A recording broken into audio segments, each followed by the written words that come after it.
Hello again. We are in the midst of section 3.3, which is talking about measures of relative position or relative standing.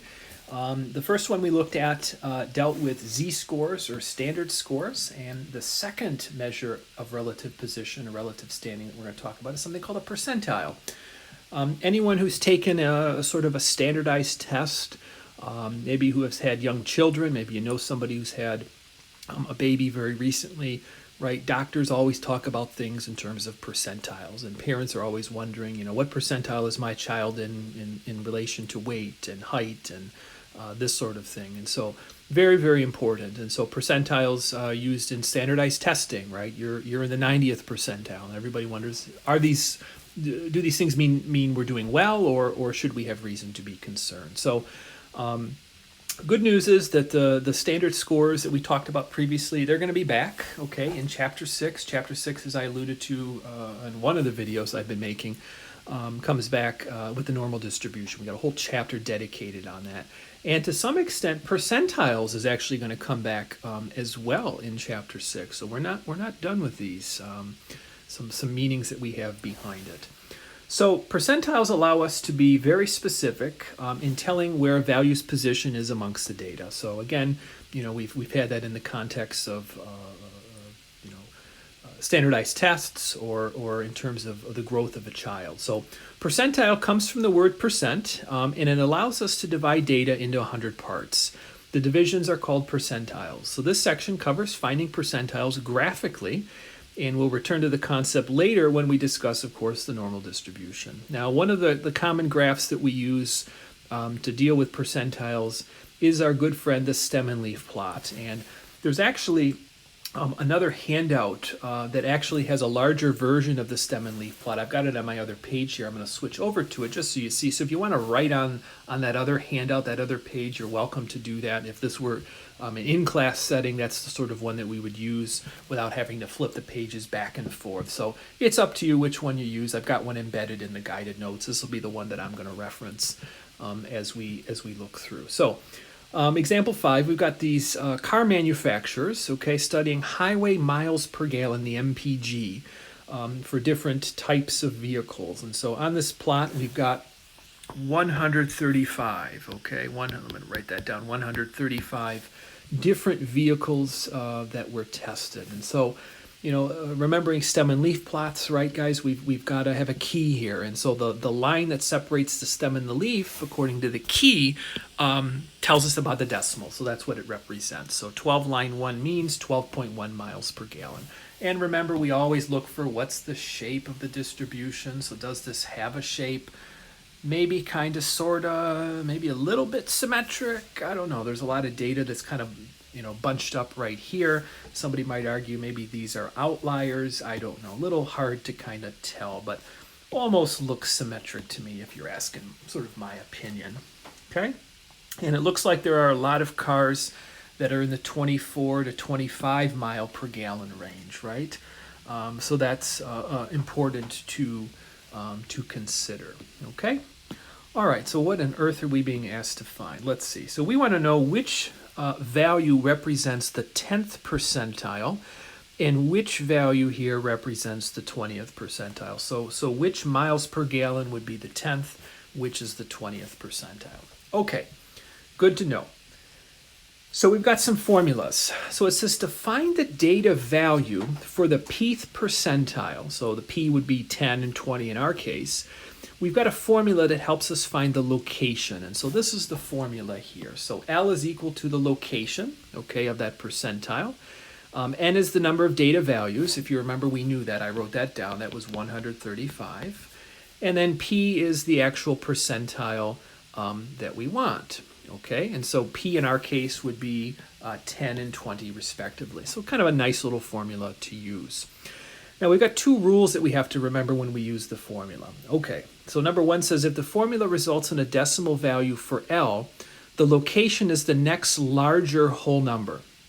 Okay, so that means if I had, let's say, 4.1, I have to go up to 5. If we had 4.9, we have to go up to 5. So it doesn't matter what the decimal is, we always go up to the next larger whole number. Number 2 says if the value results in a whole number, the percentile's value is the arithmetic mean of the data value in that location and the data value in the next larger location. Okay, so what does that mean? That means if we end up getting L to be, I don't know, 18, we have to go and look up the 18th and the 19th miles per gallon value and then take the average of the two. Okay, and we're going to demonstrate this, I promise, in the example. So let's look at the first one.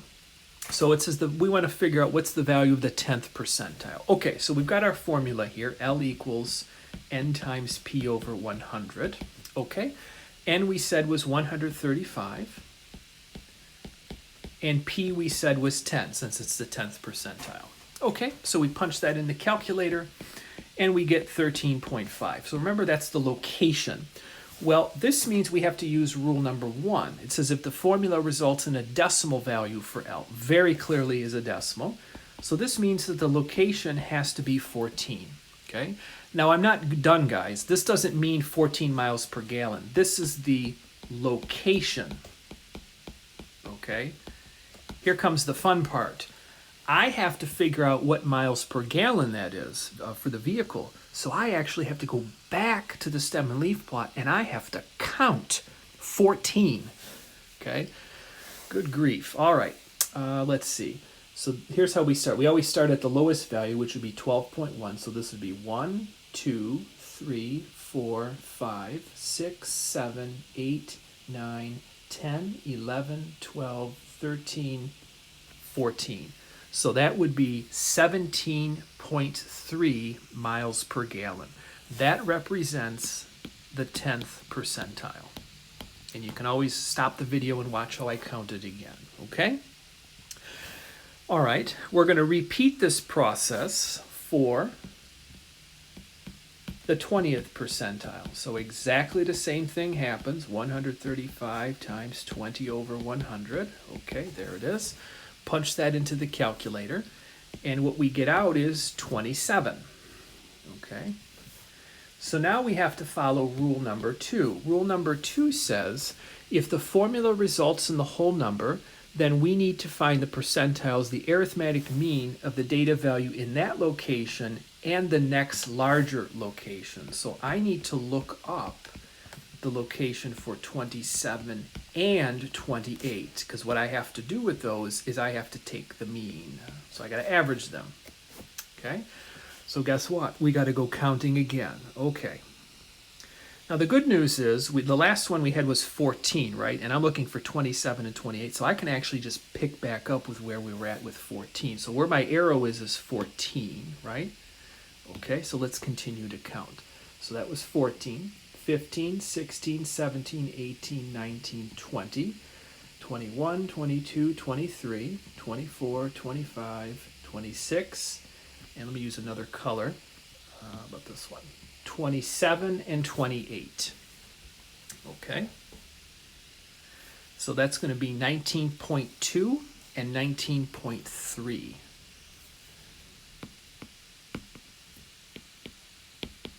And so what we do is we take the sum of those, divide by 2, and what we get is 19.25 miles per gallon. Now, what you're going to be responsible for on the test, okay, is you're going to be given the formula. That's on the formula sheet, okay, no big deal.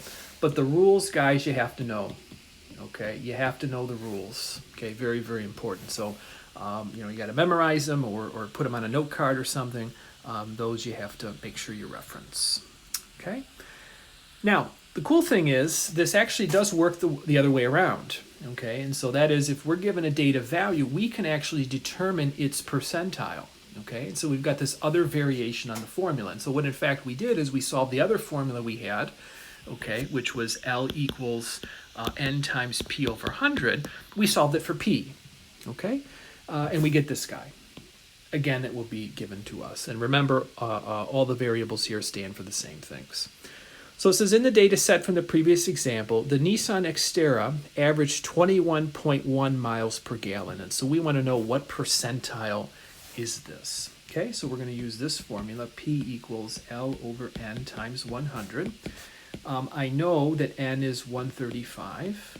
The problem is I need to know what L is. So what I need to do is I need to go count, okay, by position till I get to 21.1 miles per gallon. Okay, so let me go back up to the chart here. Let me erase all of these lines so we can see what the heck we're dealing with here.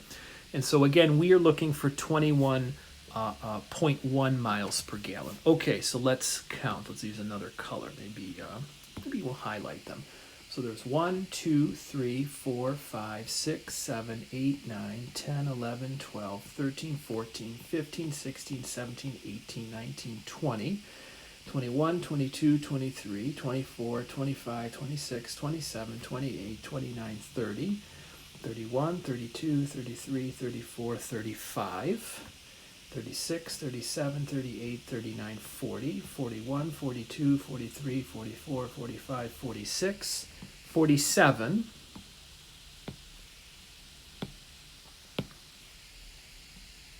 and there are the two we want. Okay. So it looks like they occur at the, 48th and 49th positions, right? There are two of them, and there are two 21.1 miles per gallon.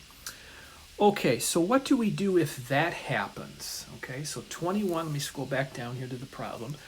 So this occurs at both position L equals 48 and 49. So what happens if it occurs in more than one? We always take the larger position. Okay, always take the larger position. And so in this case, what we're going to use is 49. Okay, we run the computation, and what we get is about 36.296. And so if you wanted to say maybe 36.3%. Okay, and so this is the application using percentiles as it deals with a stem and leaf plot and using these two given formulas. Some tricks here, you got to make sure you follow the rules when we're using them. What we're going to look at next is another relative position, measure of relative position, and you can see it on the screen here on the bottom. It's called quartiles. That actually leads to another kind of graph called the stem and leaf plot, or not stem and leaf, box and whisker plot. Too many graphs going here. Box and whisker plot. So stay tuned for that.